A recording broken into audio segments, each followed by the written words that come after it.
Hey Waffle Gang, I do hope you're well. My name is Mark and today we're checking out some more Reddit stories, and if you do love a Reddit story, why not consider hitting that like, subscribe, maybe that notification bell too, and let's crack on with today's first story. Much love guys. Now today's first story comes from JJ Reynolds 3, which says, my family is pressuring me, 27 female, to divorce my husband, 28 male. My husband, let's call him Nate, and I have been together for 10 years, married for 4 years. We've been having a rough couple of years and basically everyone I'm close to is telling me to get divorced. Nate and I have known each other since we were 14 and 15. We were best friends first and basically inseparable and started dating near the end of high school. As far as our relationship, everything was great. He treated me amazingly, always with the most respect. Going out on dates frequently, buying each other gifts, many vacations together, etc. When we first got engaged, things were a bit rough, but we spent many nights having long discussions and worked through those issues. However, over the last couple of years, we've been having a hard time. Nate lost his job in 2022, and I think this set us up on a collision course. Ever since then, he's had a hard time keeping a job. He frequently goes to temp agencies for in-between periods, but this has never been a problem for me, as he tries his best to make sure bills are paid. He always blames the jobs, but I have a hard time believing that. He's been through about 15 jobs since 2022, and every single one is the problem. Maybe some of them, but not all of them. Anytime I try to talk about it, he tells me not to worry, and he always finds a new job, so I've tried to stay out of it and let him figure it out. As a result of this though, we rarely ever go out anymore. I could pay for us to go out myself, but he's expressed to me before that it makes him feel bad that I'm always paying. We celebrate our birthdays and anniversary, and that's it. I've genuinely been okay with this because I understand that we're going through something, but my family tends to make me feel bad. I'm very close with my family, and they love to insert their opinions even when it's not asked. They love to comment on how he never gets me any gifts anymore. He doesn't compliment me as much and doesn't really show up to family gatherings anymore. So much so that I've resulted in just lying about things I bought for myself like books, jewelry, electronics, etc. Telling them he got them for me just to get them to shut up. If he doesn't come to something where the whole family is there, I just tell them he's at work.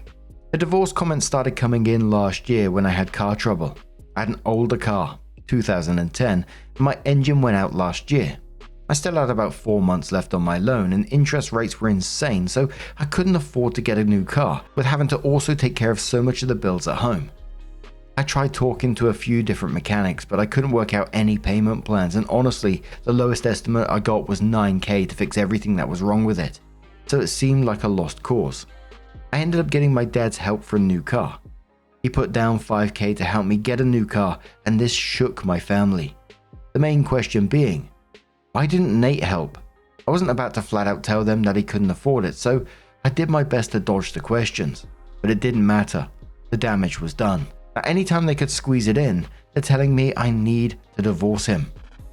Over the past year, I've been able to get Nate back at family gatherings, but they've all ended with him being super drunk. Nate doesn't know when to stop. I know this about him. I try my best to cut him off, but I'm his wife, not his babysitter. I've asked him over and over again not to drink at these functions, or if he must, to only have one. To which he tells me he's fine, he's an adult, and knows when to stop. He doesn't. This has resulted in a lot of embarrassing nights for me and just adds to their list of reasons to leave him. My family has never seen a healthy marriage. I have never seen a healthy marriage, at least not outside of a TV show. Any of my family that's married, they're all bitter and cheating on each other. I can't really take advice from this. I believe you don't get into a marriage just to jump ship as soon as things get hard. We are just going through something and we have to work on it together. However, recently I've started questioning this, and I'm not sure if this is the right stance here. My cousin passed away recently, and her funeral was this past week. I was and am still devastated. Nate doesn't understand why. My cousin and I weren't on speaking terms, and he doesn't get why I would be so upset since we weren't even talking. At the funeral, he sat with me but didn't speak the entire time we were there, not even to comfort me. I have no idea who he was that day, but this was not the man I married. It was like having a rose-colored glasses taken off, and now I'm questioning everything. Now I'm starting to feel like my family may have been right all along, and I've been too naive to see it. I can't go to any of them about it because I already know what they're going to say. I feel very alone right now. Where do I even go from here? Your Daddy 1972 says, I'll be perfectly blunt. He doesn't need to understand. He just needs to support you in your grief. If he's incapable of that, then I think you know what you need to do. Another commenter says, yeah, OP is actually pretty understandable why your family disliked your husband. He can't hold down a job, so you are financially responsible. He has a problem with alcohol and doesn't really seem to do anything to support you. If you were my sister or friend, I'd be advising you to really consider if this is the life you want as it is today. I doubt you do. Weekly says your husband is an asshole who can't keep a job. You're going to lose everything and end up homeless because of him. His jobs aren't the problem. He is. He couldn't even comfort after the loss of your cousin. It doesn't matter if you weren't talking anymore. Go to your family. They love you and want you to get out of a bad relationship. I'm sure they will help you. And one more comment from Separate Parfait who says, sounds like it has been 3 of the 4 years that you've been married, he has not been a good husband. Do you think that he may be dealing with undiagnosed mental health issues, which could lead to the job issues? I would make an ultimatum that he needs to see a doctor or therapist to be evaluated for mental health issues. The guy has lost 15 jobs. Also, if you have health insurance that would cover couples therapy, the two of you need that as well. You talk about staying in a marriage through tough times. One thing that you might want to do is make a list of all the things that made you fall in love with him. I would then go through the list, and regardless of the reason, like not being able to afford it, I would cross out all the things that no longer exist. I would then add all the negative stuff that exists now that did not exist when you got married, and any positives that are improving your love for him. If the person that you fell in love with no longer exists, this is a legitimate reason to leave the marriage. To which OP did reply to that and said, yes, I do believe he may be dealing with depression. I've tried many times to get him to talk to me about it, but he always insists nothing is wrong. He feels like the cards are just stacked against him right now. I communicate the best I can about my needs. I'm always checking in to see what I can do to help and if he needs anything from me. And he just assures me everything is fine. Money is a sensitive subject, so I try to avoid it, as he has told me it bothers him and has led to arguments. I love him very much and can't help but feel like if I leave, I'm kicking him while he's down. Before I started working at my company in 2021, I was unemployed for about 4 months and he was my rock. He took care of everything and was there for me with every interview that I didn't get a call back from. He picked up when I couldn't, and I'm trying to do the same for him as the roles have been reversed. Holy moly, 15 jobs in 3 years, and every single time the job is the problem. There must have been a reason he was saying to OP apart from just, it's the job or whatever. And the way he dealt with that funeral situation when you're devastated, it's not going through something, it was just checked out by the sounds of it. And there may be mental health issues going on, there may be depression, but if you're not going to work on that yourself, it doesn't help you at all, does it? There's, loyalty without effort on his end is just you doing all the work. But OP did update the post and says, I've never done an update, so I hope I'm doing this right. A lot of people were asking the same question, so I'm going to try and address that first and clarify some things. Sorry, this is kind of long. 1. Nate was a mixture of fired and quit from jobs. He was usually fired for attendance, the reasons of not going being having headaches or feeling sick. This was truly unrelated to drinking. If he quit, it was various reasons, but the main reason being him having some type of issues with management. 2. The drinking started in March of this year, and it is not daily, not even weekly. However, my main issue is getting blackout drunk when he does drink. This is not exclusive to family gatherings, but the embarrassing things usually happen in these cases. Embarrassing being the way he speaks to me. We discussed it many times and it's always met with resistance. I've definitely been in denial of this being an issue, and the overwhelming comments have removed that denial. I mentioned it in the comments of my original post, but but I have alcoholics in my family, but they drink daily and morning to night, and he doesn't, so I thought I was being paranoid about this issue. I don't think this had anything to do with losing jobs, but was picked up as a result of it. 3. Many people said I don't defend him to my family, and this is why he doesn't come to gatherings. I didn't talk about it in my original post, but I have defended him. They never say this in front of him, only to me. They don't treat him differently or isolate him or anything like that. I just don't let them talk crap, but this usually results in us talking in circles and me feeling like crap. No, I've never told him what they are saying. 4. I'm in therapy solo, but it's new, so we hadn't gotten into my marriage at the time. This was honestly eating away at me since the funeral, and my next session was 2 weeks away at the time, which is what led to my post. I do think he's struggling mentally, but I'm accepting there's only so much I can do if he's constantly insisting he's fine. Someone asked if he's of sound mind. Why didn't I believe him when he says he's fine? I've dealt with depression and did not realize until I was out of it and reflected back on that period of time. Maybe it's projecting, but he may think it's fine, but it's not. 5.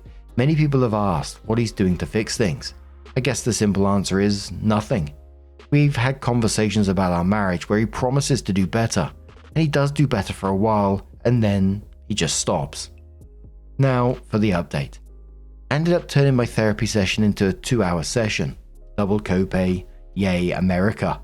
We deep dived into my marriage and I actually told her about my original post and some of the comments that stuck with me. Obviously, one long session is not a fix-all, but it definitely helped me come to some realizations. A couple of the comments we focused on. Me lying for him for starters. In the beginning, I truly did not see a problem with not going on dates or getting gifts or even just the little things. But of course, over time, that kind of chipped away. I guess about the time I started lying about it is when I stopped being okay with it. Someone said my marriage not working out does not mean I failed. Honestly, this broke me. Out of all the comments, this one really got me. I felt like if I gave up, this would be a failure. I didn't get married to get divorced. I thought I'd be spending forever with him, and I've definitely been trying to keep floating a sinking ship. Therapist says I'm a people pleaser, and honestly, after everything we've talked about, yeah, that tracks. As for Nate, he's on thin ice with his current job. Go figure. Even knowing this, he still did not go to work one day last week because he had a headache. No, this was not a hangover, he was not drinking the day before, I'm 100% positive of that. I start work 2 hours before him, so I didn't know he stayed home until I got home. I snapped. I told him he doesn't get to skip out on work every time he has a headache, especially when he's already on multiple attendance warnings. I get frequent migraines and I don't skip work unless it's literally one that makes me super dizzy. I take something for it and get to work because we're adults with responsibilities and can't just skip work every single time we feel bad. He told me I was overreacting. I told him of course he would see it that way because I sit back and let him do whatever he wants all the time. Maybe I did overreact. Maybe he did have a bad headache. Either way, I left to my sister's house to cool off. I broke down at this point crying to her and telling her everything. To my surprise, although it shouldn't have been a surprise at all, you guys were right. They all knew something I didn't. My brother and sister have secretly been giving money to take me on dates for my birthday and our anniversary, ever since him first losing his job. My sister even paid his portion for 2 family vacations we took. I wasn't going to go on either of these vacations because I couldn't afford to pay for both of us, but my sister said she could tell how sad I was about it. They both knew how badly I was trying to make it work and were trying to help.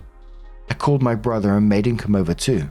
I thought they would give me I told you so's or rub salt in the wound, but they were very supportive.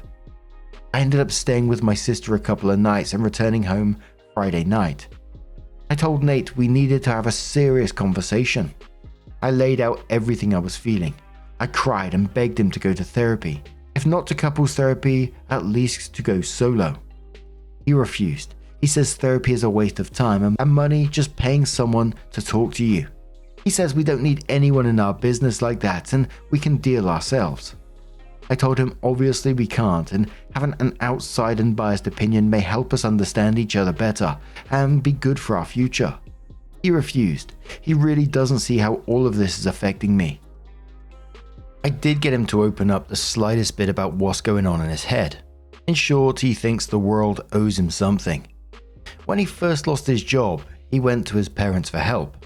They refused to help, which honestly, I'm not sure what he thought would happen because they've never been good to him, or me for that matter. He was going on and on about how his dad left his mum for half his life before they got back together, and he needed to make up for it. I told him he's not a child anymore. He's an adult, and his parents don't owe him anything. To which he said it's the least they could do. We barely even touched on the money or bills topic as usual, as this leads to yelling, and things were getting heated. I addressed him taking money from my siblings to pay for dates and vacations, and he said, "Why does it matter where the money came from? You wanted to go out and I made it happen." He doesn't think there is an issue with this at all. He told me all I care about is money. His love and loyalty is never enough. This really hurt me because it's like everything was slipping through my fingers before my eyes. In trying to be a good wife and supportive partner, I completely missed so many signs and lost myself. We are separating for now. I was going to let him stay in our house, but I changed my mind. I honestly don't trust him to keep up any of the bills or cleaning. We rent our house and the lease is not up until May, so I'll be staying there and taking care of everything as usual. He's staying with family for now. I still didn't jump straight to divorce as I'm trying to get through to him, but I can see now this may be where it's heading, and I'm unpacking all that in therapy, trust me. Despite all of that, I still love him very much and wish things were different. I'm hoping the separation inspires change, but I did give him until our lease is up to show me with actions. Honestly, with his track record, I'm not holding my breath, but it's tearing a hole in my chest just thinking about filing for divorce. And well, that's an issue for therapy. Thank you to everyone who commented and made me really think about myself for once. Any advice for fixing a broken heart? Lol, but kind of serious. And look, there still may be mental health issues involved in this, but in the end, it's going to be no excuse for him. I mean, he's lost 15 jobs, he's saying it's not his fault. He's skipping work with a headache while on a final warning, and he's saying you're being mean. He takes your siblings' money, then plays like the provider for himself, and then says, "Why does it matter where the money come from?" Which I was wild. I'd love to hear that conversation, how he got that money from them. And now he thinks that his parents owe him for his dad's past mistakes, but somehow you don't deserve basic, like, financial transparency, if you like, or emotional support. It's wild. It's almost like having the whole world is against me attitude. And, you know, when Opie offered therapy, which might be able to talk about those issues, of course, he refuses it. And the sad part is that you've been sort of bending over backwards to protect him while he himself has allowed your family to bankroll your marriage and take the blame for his shortcomings. And I really think it's going to be one of those situations then when the inevitable does happen, that's going to be like the fog is going to be lifted from around you. It's going to be just so much clearer for you afterwards. Now, it's incredibly sad that it's got to this point. But I also think sometimes, you know, that's just life. Sweet Crab said on the back of this one, when my first marriage ended, someone told me something that stuck. All relationships end. Some to breakups and some to death, but they will all end. The greatest gift you can give yourself is recognize when your relationship has nothing left to give and let it end. You have a spouse who isn't your partner. You're allowed to let it end. It is graceful of you towards yourself if you do.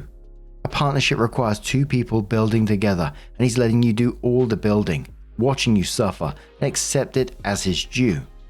I thought I'd be alone forever. It turns out it would have been okay if I had. My divorce gave me room for the first time to learn about me and to question why I'd been dating people who kept reaffirming what I thought I deserved. Very little. My current husband is my ride or die, the other half of my soul. We have been through some really fucking rough patches, and the difference has been that we've always been fighting together to get back to where we were. I never doubted, and neither did he, that we're in it together. I didn't know that of my first husband. That relationship gave me all it could. Its greatest gift was the room to learn the tools I needed to become okay. You can do this. But now I'm going to turn this one to you guys. What do you guys make of this situation? Let us know your thoughts down in the comments below. Let's move on to another story. Now, our next story is from the True Off My Chest subreddit from OKLobster8137. And the first part of the story comes from 3 years ago, but there is an update this month. It's titled, "My sister shamed my wife for not breastfeeding, and I hate her for it. Our son eats a special prescription formula because of a medical issue. My wife has been donating her milk to a milk bank since our son can't eat it. My sister publicly shamed my wife for not breastfeeding on social media and then confronted her in public too. We don't even have social media, but we found out about it from one of my cousins. I told my sister she must apologize to my wife, and for the foreseeable future, she isn't welcome around them. My parents both passed away, and my sister thinks she has the authority. When she heard about my son needing special prescription formula, my sister didn't apologize. She just doubled down. She only said she didn't know later when people started defending my wife, as if that is an excuse for calling my wife out publicly. My wife felt she had no choice now but to reveal our son's medical issue because my sister called her out so publicly. At least everyone is supporting my wife, but then my sister has the nerve to complain about everyone ostracizing her. I know I'm ranting, but I wish my sister had kept her mouth shut. It was none of her business. I'm glad that my wife pushed back, but she shouldn't have had to. Imagine calling out the mother of a newborn over this. Even with all the support, this has been nothing but stress. My son is fine now, but getting his medical issue sorted was stressful enough. My wife didn't do anything wrong. Even if she didn't breastfeed for other reasons, it's none of my sister's business, and she should have kept her mouth shut." Whenever we get stories like that, I'm like, what the fuck was going through her mind? I mean, it's just absolutely what? It's just cruel, isn't it? I couldn't imagine what your wife is already going through. Obviously, I don't know, but the emotions of not being able to feed her own baby, and instead pumping milk for donation, which is an absolutely wonderful thing to do. And then on top of like the stress of already dealing with your son's medical issues at the same time for both of you, and then sister comes in and just publicly shames her for it. Like I said, that is just absolutely cruel. Even if she didn't know the full story, it doesn't even bloody matter. The "I didn't know" defense is absolutely pathetic. The entire point is that she shouldn't have been commenting at all without knowing. She shouldn't have commented at all. It's none of her fucking business. And then she's doubling down when you told her about the formula. And I think you're absolutely right to deal with it in that way. No apology, no access. She just needs to have those consequences. And protecting your wife in a situation like that is 100% the right thing to do. Your sister forced your wife to disclose your son's medical information, and everyone's ostracizing her because of her own actions, so she shot herself in the foot there. But Crystal Queen comes straight in and says, "Fed is best. Your sister is a jerk." Virtual Ad says, "I hope your sister feels embarrassed. I'm a mama who had to pump and supplement with formula for the first couple of months with my first child due to a tongue tie. I hated pumping, and it was one of the most emotionally tumultuous times in my life. I'm heartbroken to hear that your wife had to experience this uncaring treatment. My younger sister had severe colic at a month old that lasted for weeks, maybe months, and it ended when my stepmom stopped breastfeeding her and switched to a special hypoallergenic formula. My sister had a friend that chose formula because sexual assault in her past made breastfeeding very uncomfortable for her. Formula is a blessing to those of us who have needed it. Fed is definitely best. To go out of her way to publicly shame another woman is nasty to say the least. Some people find any way they can to feel superior to others. Your sister sounds like the type. Your wife, on the other hand, sounds like a superhero. Pumping every day and donating her milk is no small feat. Congratulations on the new member of your family." I know a family member that their child had colic when their child was very young, and baby crying after feeding, etc. And it was really stressful for the family. Then one day, another mum at their work just mentioned, "Oh, maybe it's colic, and you need to talk to your doctor about the special formula." And they got this formula, and it sorted it out almost immediately. But anyway, OP came in with an update and says, which was 3 years later, and says, "To start, I want to thank everyone who left a compassionate or supportive response / comment to my last post. My wife and I both appreciated it. I remember this post after seeing a post elsewhere on here talking about the same enzyme issue my son has. The most important thing, my son is thriving. Now that we're aware of his enzyme issue, we're able to manage it. He's healthy and has met all his milestones. His doctor is amazing and my wife has been a rock star. My son will turn 3 in a couple of months. He's like any other kid his age and he amazes me every day. I love watching him grow up. My son is alive because of the prescription formula. If we gave him breast milk or even regular formula, he would have died. I no longer have a relationship with my sister after how she treated my wife, even after hearing that my son would die if he was given breast milk instead of the prescription formula. She continued to shame my wife. Meanwhile, my wife pumped milk for 3 months to donate to a local milk bank. She was a badass through this whole thing and never let my sister's stupidity get to her. My sister was 34 years old at the time and she acted like a child. My sister wasn't even a parent and had no idea what having a baby was like. My wife and I no longer live in the same province as my sister, so it makes not having a relationship with her easier. Even though she tried to backtrack once, she was called out by me and other people. I can never forget the hell she put my wife through during what was the worst time of our lives. My son almost died before the problem was figured out, and my sister publicly shamed my wife and said things that were unforgivable. I don't care if she's changed or is a mother now or whatever. If anyone tries to defend or advocate for my sister, I cut them off. My sister is dead to me. I'm grateful to our loved ones who told us my sister was publicly insulting my wife on social media. My wife and I don't have social media and backed up my wife over my sister. I received 2 really hateful messages last time I posted. One was just rambling nonsense, but the other one troubled me because it was from someone who was a verified physician elsewhere on here. Even after telling him exactly what was medically wrong with my son, he still insisted that my wife was a bad mother who should be charged for not breastfeeding my son. I blocked him and no longer have the username or messages, but I was troubled by receiving a barrage of messages saying my wife should be charged and prescription formula ought to be illegal. I tried to let that roll off my back. I turned off the ability to get messages after that.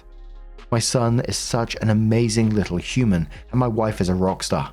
I know those things are more important than my sister or any nasty messages. I want to give a message to any parent who might be struggling. As long as your baby is being fed, it doesn't matter if it's breast milk or formula. Fed is best. You're doing amazing. You got this.